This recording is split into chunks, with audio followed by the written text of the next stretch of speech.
Cina merupakan salah satu pasar film terbesar di dunia.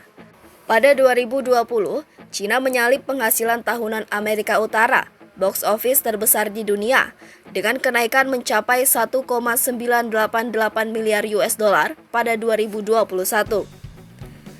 Berdasarkan data artisan Getaway yang dilansir Hollywood Reporter, angka itu membuatnya menyalip Amerika Utara yang mengumpulkan 1,937 miliar US dollar. Total penduduk lebih dari 1,41 miliar dan jumlah bioskop yang terus bertambah, wajar rasanya Cina menjadi target pasar Hollywood sejak dulu hingga kini. Wajar pula jika Cina sebelum pandemi mendapatkan perlakuan khusus dari Barat belakangan ini. Seperti ketika Marvel dan Disney memilih menayangkan film Avengers Endgame tahun 2019 di Cina 2 hari lebih awal dari Amerika Serikat.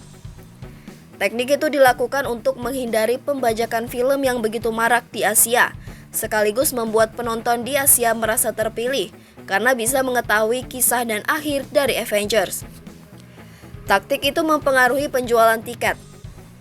Endgame pun meraih box office pembukaan 175,9 juta US dollar di Cina, separuh dari pembukaan di Amerika Utara. Secara total, menurut Box Office Mojo, Cina menyumbang 629,1 juta US dollar untuk Endgame, sedangkan pasar domestik menyumbang 858,3 juta US dollar. Kokoh tembok perfilman Cina. Namun, hal itu baru berlangsung dalam beberapa tahun terakhir. Sebelumnya, Cina benar-benar membatasi diri dari budaya-budaya asing, terutama Barat. Sederet aturan diberlakukan untuk melindungi perfilman lokal dan mencegah uang penonton Cina lari ke AS. Terlebih lagi, pemerintah Cina juga mengendalikan segala aspek kehidupan masyarakat. Seperti dilansir US China Today, di periode 1990-an, Cina hanya memberikan 10 slot kepada film impor setiap tahun. Namun, jumlah itu bertambah dalam beberapa dekade terakhir, hingga sekitar 34 film asing. Di sisi lain, Cina juga menerapkan sistem blackout untuk periode liburan dengan memberikan slot sepenuhnya kepada film-film lokal, terutama tahun ini yang secara khusus dilakukan untuk merayakan 100 tahun Partai Komunis Cina. Box office lokal dikuasai dengan film-film nasionalis dan propaganda, seperti 1921 dan The Pioneer pada Juli 2021. Di tengah minimnya slot penayangan, Barat juga harus berjuang menghadapi benteng sensor Cina. Tak hanya film-film Barat, film lokal kerap tak mendapatkan slot penayangan atau harus modifikasi karena tak lolos sensor yang begitu ketat di Cina. Kekerasan, homoseksual, banyak adegan seks, adegan-adegan yang mencederai Partai Komunis Cina sudah dipastikan bisa membuat film terkena penyaringan sensor Cina. Meski sesungguhnya, Cina juga kerap menjegal penayangan tanpa alasan yang jelas.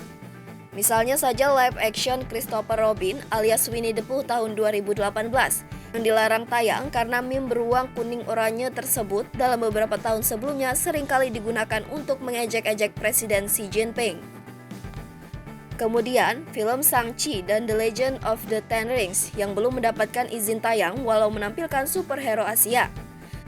Bagai jatuh di timpa tangga, pintu untuk Shang-Chi bisa tayang di negeri tirai bambu tersebut tampaknya semakin tertutup ketika wawancara Simu Liu, pemeran utama Shang-Chi pada 2017 viral di media sosial baru-baru ini. Dalam wawancara itu, Simu Liu menggambarkan Cina sebagai dunia ketiga, serta banyak warga yang kelaparan dan hidup sengsara. Banyak netizen menolak film itu tayang di sana. Begitu pula dengan film Nomadland yang diarahkan sutradara Chloe Zhao. Komentar kritisnya terhadap Cina di masa lalu menghalangi penayangan film peraih Oscar itu di sana. Sehingga, situasi serupa sudah dikhawatirkan bakal menimpa film terbaru Marvel Studios Eternals di masa mendatang. Artis lokal turut bersiaga. Penerapan nasionalisme nomor 1 tak hanya berlaku bagi Hollywood. Belakangan ini, sejumlah artis papan atas Cina juga terdampak. Belum lagi isu pemblokiran artis-artis Cina yang memiliki 2 kewarganegaraan karena dianggap munafik mengumpulkan pundi-pundi yang di Cina. Beberapa artis disebut-sebut akan terancam apabila pemblokiran itu terjadi, seperti Jet Li, Liu Yifei, Lian Ji, dan Gong Li. Zhu Qiru, mantan reporter Oriental Daily yang kini memiliki 6 juta pengikut di Douyin, mengatakan para artis lokal dan agensi kini harus lebih berhati-hati untuk memastikan karir mereka berumur panjang di masa depan.